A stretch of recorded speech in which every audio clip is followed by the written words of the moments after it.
Salut à toutes et à tous, c'est Seawed et aujourd'hui on se retrouve pour du Dragon Ball Super Card Game avec notamment l'Ultimate Deck 2022. Donc il y a quelques temps je vous ai ouvert la display BT17 et bien aujourd'hui on se concentre sur l'Ultimate Deck. Alors déjà qui est tout petit, regardez, il fait vraiment à peine la taille de ma main, c'est mignon, on dirait les decks OCG Rush Duel. Ou bon, ça commence à dater maintenant, mais les decks Duel Masters qu'on avait ouvert sur la chaîne. Mais surtout, donc ce deck contient 51 cartes, donc un deck précis autour de celle, et un booster BT17, donc on va bien voir ce qu'il contient. Donc hop, comme d'habitude, les contours, tac, voilà. Et du coup, donc, je vous approche ici, hop, allez, fais le focus, petite caméra. Voilà, je crois que c'est bon, ouais, c'est bon. Donc pour ceux qui s'intéressent directement au deck, qui ont pas le temps, hein, basiquement. Mais du coup, hop, on va pas perdre plus de temps, tac, hop, voilà. Alors, comment est-ce que ça s'ouvre? Ok, il y a le truc au centre ici. Hop, voilà. Tac. Bon, c'est plutôt mignon comme ouverture. J'avais jamais vu hein, un truc comme ça. Hop, tac, voilà. On va le remettre de côté ici. Et du coup, le sel en lui-même, il est plutôt stylé, le booster. Hop, qu'on va mettre ici en attendant. C'est pas trop grave. Alors attention. Attention, messieurs, dames. Le moment cauchemardesque. Les ouvertures faciles et moi.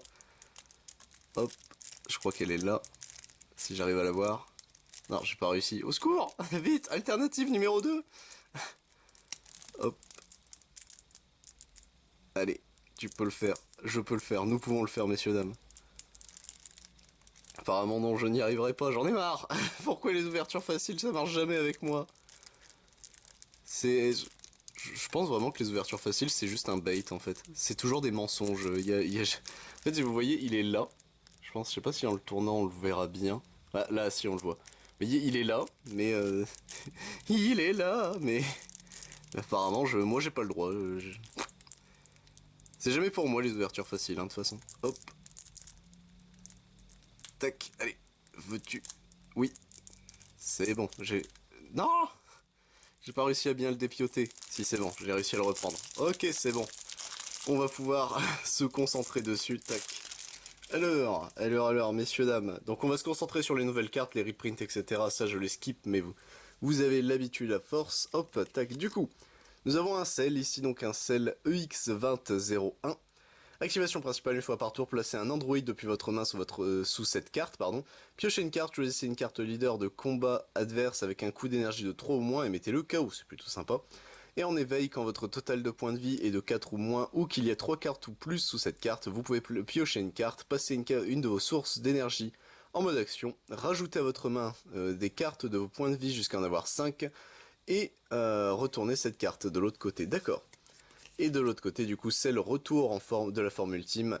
En auto, placez un android depuis votre main sous cette carte. Quand cette carte attaque, piochez 2 cartes. Activation principale, une fois par tour, placez 2 cartes se trouvant sous cette carte dans la zone de dispersion de leur propriétaire. Choisissez jusqu'à une carte de combat adverse et mettez-la KO. Cette carte gagne plus 5000 de puissance et acquiert coup critique pour toute la durée du tour. Ah oui, il est plutôt sympa le sel, ok. Du coup, ici nous avons le Docteur Gero, activation du mal. Auto, si vous défaussez une carte de votre main, quand cette carte est placée dans une zone de dispersion depuis votre zone unisson, votre adversaire défausse une carte de sa main. Ok. Activation principale plus 1, alors défaussez un android de votre main, piochez une carte, cette carte gagne plus 10 000 de puissance pour toute la durée du tour. D'accord, il est à 5000. C'est plutôt sympa, c'est ok tiers, du coup, le Docteur Gero qu'on a en x2. Hop, c'est 17, absorption imminente, donc la EX03. Alors, auto, quand cette carte est jouée, regardez jusqu'à 5 cartes du dessus de votre deck, rajoutez à votre main jusqu'à un android vert parmi elles, puis mélangez votre deck. Activation principale, si votre leader est un sel exclusivement vert, placez cette carte sous votre leader. D'accord. Ok, ouais, pourquoi pas. Hop, donc on l'a en x2, notre C17. C17, C18, absorption imminente, unique coup critique, auto en limite 1. Si votre leader est un android vert, quand cette carte de combat adverse est mise KO via... Quand une carte de combat, pardon, adverse est mise KO via une de vos capacités, vous pouvez jouer cette carte depuis votre main. Activation principale, si votre leader est un sel exclusivement vert et que vous placez cette carte sous votre leader, piochez une carte, d'accord, donc ouais, à chaque fois tu fais du plus en mettant tes cartes sous ton leader, c'est plutôt fort. C18, absorption imminente, auto quand cette carte est jouée, piochez une carte, activation principale, si votre leader est un sel exclusivement vert, placez cette carte sur votre leader, ok. Ouais, donc t'as vraiment moyen d'accélérer le sel, c'est plutôt cool. Sel assimilation stupéfiante, donc unique, union, absorption, limite 1. Si votre leader est un sel et que vous placez un C17 depuis votre main ou votre zone de dispersion sous cette carte, Jouez jusqu'à un sel multicolore avec un coût d'énergie de 4 depuis votre deck ou votre zone de dispersion par-dessus cette carte. Puis mélangez votre deck si vous avez regardé dedans. Auto, si votre leader est un sel, quand une carte de combat adverse est mise KO via une capacité de votre leader, vous pouvez jouer cette carte depuis votre main en mode inertie. Ok, ouais, il est sympa ce sel, d'accord. C'est plutôt, en vrai, il est plutôt cool. Sel assaut d'absorption, c'est le même? Non, là c'était assimilation stupéfiante, ok. Alors, unique, union, absorption, limite 1. Si votre leader est un sel et que vous placez un C17 depuis votre main ou votre zone de dispersion sous cette carte, jouez jusqu'à un sel multicolore avec un coût d'énergie de 4 depuis votre deck ou votre zone de dispersion par-dessus cette carte. Puis mélangez votre deck si vous avez regardé dedans. Activation principale, si vous avez une carte unisson verte en jeu et que votre adversaire n'a pas de carte de combat en jeu, jouez cette carte depuis votre main en mode inertie. C'est sympa aussi. En vrai, les sels sont plutôt cool. Régénération désespérée. Alors, contre-attaque, si votre leader est un sel, annulez l'attaque. De plus, vous pouvez défausser une carte de votre main si vous faites ainsi. Jouez jusqu'à un sel vert avec un coût d'énergie de 1 depuis votre zone de dispersion. Donc on peut récupérer en plus un petit gars, c'est plutôt sympa.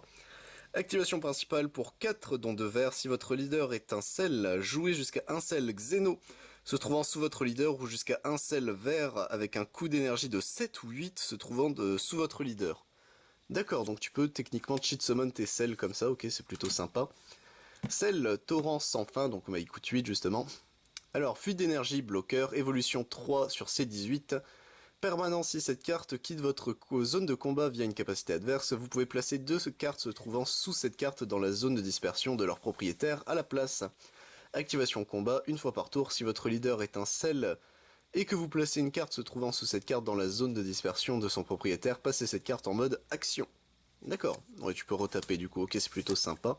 Sel aube du désespoir, fuite d'énergie barrière, évolution pour 1 sur C17, union absorption limite 1 pour un vert. Si votre leader est un sel et que vous placez une C18 depuis votre main ou votre zone de dispersion sous cette carte, jouez jusqu'à un sel multicolore avec un coût d'énergie de 8 depuis votre deck, tiens on se demande lequel, ou votre zone de dispersion par-dessus cette carte, puis mélangez votre deck si vous avez regardé dedans. Auto, quand cette carte est jouée depuis votre deck ou votre main, piochez une carte.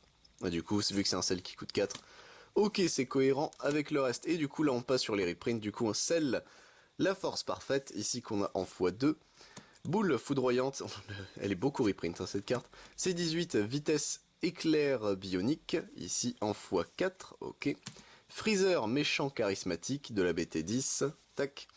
Végétaux SSJ3 guerrier hors pair de la BT11, hop, voilà. Cell absorption génétique, donc lui c'était le XD3, c'était lequel? Mais c'était un deck Cell aussi je crois le XD3, mon dieu. Ça commence à en faire beaucoup, donc pareil, il est en x4. Crise immédiate C17 du coup en x4 également. Celle perfection gâchée de la XD3. Ok, hop.